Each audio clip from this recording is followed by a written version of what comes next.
मैं हूँ कुंदन। ये बात तब की है जब मैं 9 साल का था और नाना जी के बरसी पर अपनी मम्मी के साथ उनके गांव गया था।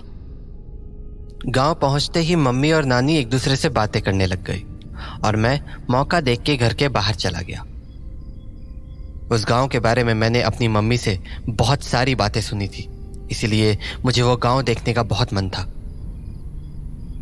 पर सब कुछ बहुत अजीब सा था। दूर दूर तक एक आदमी दिखाई नहीं दे रहा था। ऐसा लग रहा था जैसे इस गांव में बस हमारा ही परिवार हो। कुंदन। हाँ, अरे अन्नू मासी, आप कहाँ थी? काम पे गई थी, अभी लौटी हूँ। तुम बाहर क्या कर रहे हो? अंदर चलो। हाँ, मैं वो गांव देख रहा था। सुबह देख लेना, अभी अंदर चलो। प्लीज मासी, मुझे ये पूरा गांव देखना है। इस गांव में देखने लायक कुछ भी नहीं है। मासी, कुछ तो होगा, आप घुमा दो ना थोड़ी दूर मुझे। मना किया ना मैंने, जिद मत करो और अंदर चलो। मासी प्लीज ना, वो सामने वाले बगीचे तक ही बस चलो ना। बगीचा ही तो नहीं जाना है। मतलब कुछ नहीं। पर मासी। कुंदन! कहा था ना अंदर चलने को। चलो, अब तो डांट भी पड़ेगी। तो मैं और मासी घर के अंदर चले गए और कुछ ही देर बाद मम्मी और नानी खाना खाकर सोने चली गईं और मैं मासी से बात करने लगा। मासी, इस गांव में लोग नहीं है क्या? क्यों? शाम में जब मैं बाहर था मुझे कोई भी नहीं दिखा था। ऐसा क्यों मासी? इस गांव में शाम के बाद लोग अपने घरों के बाहर नहीं निकलते हैं। क्यों? है कुछ वजह। क्या? कहा ना कुछ वजह है। क्या करेगा जान के? प्लीज मासी बताओ ना, मैं किसी को नहीं बताऊंगा। मासी बताओ ना, क्या वजह है? वजह बगीचा है। बगीचा? वो हमारे घर के पास वाला? उसका क्या मासी? वो बगीचा अच्छा नहीं है। मतलब कि उस बगीचे में कुछ है। क्या है? कुछ अजीब, कुछ ऐसी ताकत जो बुरी है। बुरी क्यों? क्योंकि आज तक उस बगीचे में जो भी गया वो कभी लौट के नहीं आया। क्यों? कहाँ गए वो लोग? कोई नहीं जानता, इसलिए उस बगीचे में नहीं जाना है। यहाँ तक कि शाम के बाद तो उसके आसपास भी कोई नहीं जाता, चाहे इंसान हो या जानवर। पर क्यों मासी? कहते हैं वो बगीचा लोगों को अपने पास खींच लेता है। खींच लेता है? पर कैसे? उस बगीचे के पास जाते ही अजीब आवाजें सुनाई देने लगती हैं, जैसे तुम्हें बुला रही हो। वहां पर हमेशा कोहरा रहता है, चाहे मौसम कैसा भी हो। कभी बगीचे के अंदर से किसी की चीख सुनाई देती है तो कभी किसी के हंसने की आवाज। ये तो बहुत डरावना है मासी। अजीब बात तो ये है कि इतनी डरावनी आवाजें सुनने के बाद भी इंसान उस बगीचे की ओर खिंचा चला जाता है। और एक बार किसी ने उस बगीचे के अंदर कदम रख दिया तो उसके बाद उसका लौटना मुश्किल है। इसलिए शाम के बाद कोई भी गांव वाला बगीचे की तरफ नहीं जाता और ना ही हम घर के बाहर निकलते हैं। पर मासी, ये सब बातें सच है क्या? ये कोई मजाक नहीं है कुंदन। पिछले साल ही 2 लोगों ने उस बगीचे में जाने की बेवकूफी की थी। फिर? वो लोग आज तक लापता हैं। पर मासी, वो बगीचा ऐसा क्यों है? मुझे ठीक से तो नहीं पता, पर बड़े बुजुर्ग कहते हैं कि कुछ साल पहले उस बगीचे में गांव के बहुत सारे लोगों ने एक साथ आत्महत्या कर ली थी। एक ही साथ? एक ही रात में लगभग पूरा गांव खत्म हो गया था। पर उन्होंने ऐसा क्यों किया मासी? कुछ साल पहले गांव में एक जमींदार हुआ करता था। उसने धोखे से सभी गांव वालों की जमीन पर कब्जा कर लिया था। गांव वालों ने उसके खिलाफ बहुत आवाज उठाई, कोर्ट कचहरी के चक्कर भी काटे, पर फिर भी कुछ नहीं हुआ। फिर क्या, गांव वालों के पास और कोई चारा नहीं बचा तो अंत में उन सब ने मिलकर उसी बगीचे में जाकर आत्महत्या कर ली। मासी, उस जमींदार का क्या हुआ? हाँ?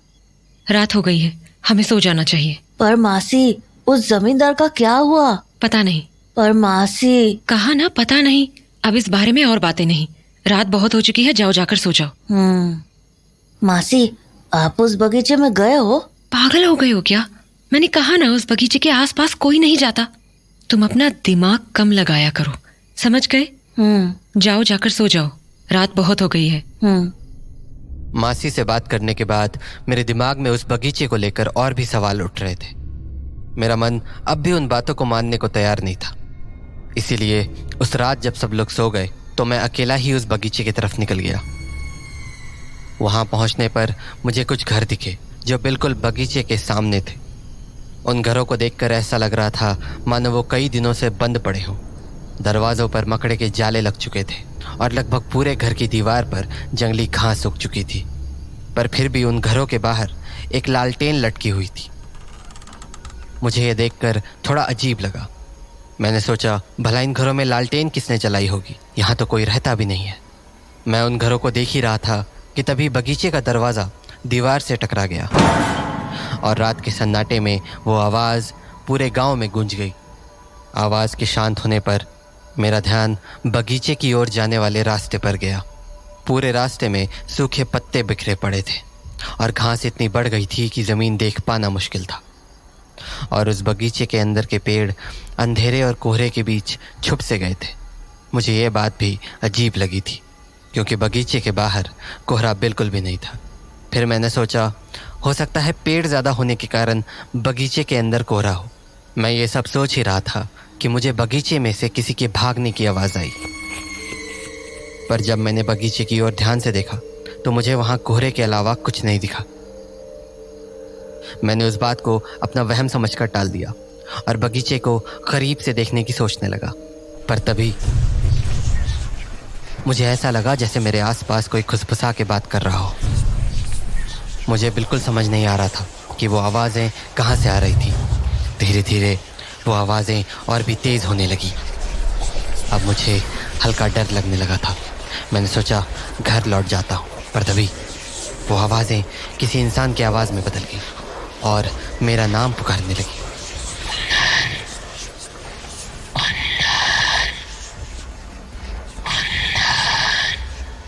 मेरी हालत ख़राब हो रही थी। मैं वहाँ से भागना चाहता था पर मेरे पैर मानो जम से गए थे और धीरे धीरे करके वो आवाज़ें और भी तेज़ हो रही थी।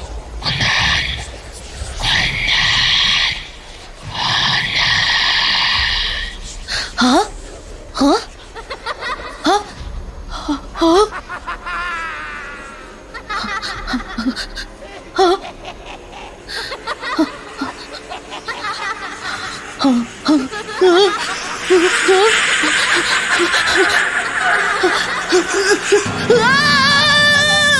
कुंदन, मासी, क्या कर रहे हो तुम यहाँ? पागल हो गई हो क्या? मासी, तुम्हें पता भी है ये कितनी खतरनाक जगह है? मासी, मैं वो खड़े खड़े मेरा मुंह क्या देख रहे हो? चलो यहाँ से। मासी, कहा ना यहाँ से चलो, जल्दी चलो। जिस तरह से मासी मुझे वहाँ से घर लेकर आई थी, मुझे समझ आ गया था कि मैंने कोई बहुत बड़ी गलती कर दी है, पर मैं ये समझ नहीं पा रहा था कि आखिर मासी इतनी डरी हुई क्यों थी। अगले दिन मासी और मम्मी को किसी काम से मार्केट जाना था, तो वो मुझे नानी के पास छोड़ गए। मम्मी मासी को गए काफ़ी टाइम हो चुका था, तो मैं खाना खाने के लिए किचन में जाकर नानी के पास बैठ गया। पर मैं अभी भी मासी की बताई बातों के बारे में सोच रहा था, तो मुझे लगा क्यों ना नानी से ही सच पूछ लूं। नानी, क्या बगीचे में जाना मना क्यों है? मतलब? हाँ, बगीचे में कोई भी नहीं जाता ना। किसने कहा? वो मासी कह रही थी। ये सब फालतू चीजें हैं, समझा? इन बातों पर ध्यान मत दे। नहीं नानी, मासी कह रही थी वहाँ पर लोगों ने आत्महत्या कर ली थी किसी जमींदार के कारण। अरे क्या जमींदार के कारण? वो लोग कुछ काम वाम करते थे नहीं, खाने वाने को होता नहीं था तो मर गए भूखमरी से। इसमें जमींदार की क्या गलती? ओ, और जमींदार? क्या जमींदार? जमींदार का क्या हुआ? क्या मतलब क्या हुआ? कुछ नहीं हुआ, क्या होगा? मतलब वो कहाँ है अभी? कहाँ रहेगा? यही है, इसी गांव में। पर तू छोड़, तू नहीं समझेगा। क्या नहीं समझूंगा? बताओ ना नानी, कहाँ है वो जमींदार? अरे क्या करेगा जानकर, तुझे थोड़ी दिखेगा वो। हाँ, क्यों क्यों नहीं देखेगा? बस ऐसे ही। अब बातें मत कर और खाना खा। नानी, पर वो है कहाँ? बताओ ना। अरे यहीं तो बैठा है तेरे बगल में, तुझे ही देख रहा है। हाँ, मेरे बगल में? नानी क्या बोल रही हो? ओफो, मैंने पहले ही बोला था ना कि तुझे नहीं दिखेगा। अब ज्यादा सवाल मत कर। पर कहा ना, दिमाग मत लगा, चुपचाप खाना खा और सो जा जाके। हाँ। मुझे नानी की बातें अजीब लगने लगी थी, तो मैंने जल्दी से खाना खाया और खटिया पर जाकर लेट गया। पर मेरे दिमाग में अब भी नानी की कही बातें चल रही थी। मैं यही समझने की कोशिश कर रहा था कि आखिर नानी की बातों का मतलब क्या था, और वो ऐसा क्यों कह रही थी कि जमींदार मेरे बगल में ही बैठा था। इन्हीं बातों को सोचते हुए पता नहीं कब मेरी आंख लग गई। नींदों में मुझे कुछ आवाजें सुनाई दी, पर मैं समझ नहीं पा रहा था कि वो क्या कह रही है। पर तभी ऐसा लगा जैसे कोई मेरा नाम पुकार रहा है। कुंदन बेटा, पहचाना मुझे? हाँ?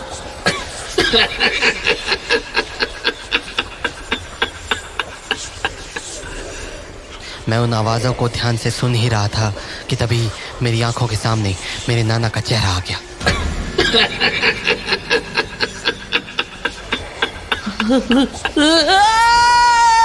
और मैं चीख कर बिस्तर से उठ गया, और जैसे ही मैंने नजरें घुमाई तो देखा कि मेरी नानी मेरे खटिया के ठीक बगल में ही बैठी थी। क्या हो गया? बुरा सपना देखा क्या? नानी, हो मैंने अभी नाना जी को देखा। तो दिख ही गया ना तुझे जमींदार। हाँ, जमींदार? हाँ, तू देखना चाहता था ना जमींदार को। पर नानी, मैंने तो नाना जी को देखा। तू अभी भी नहीं समझा? हाँ। अरे जमींदार तेरे नाना ही तो थे।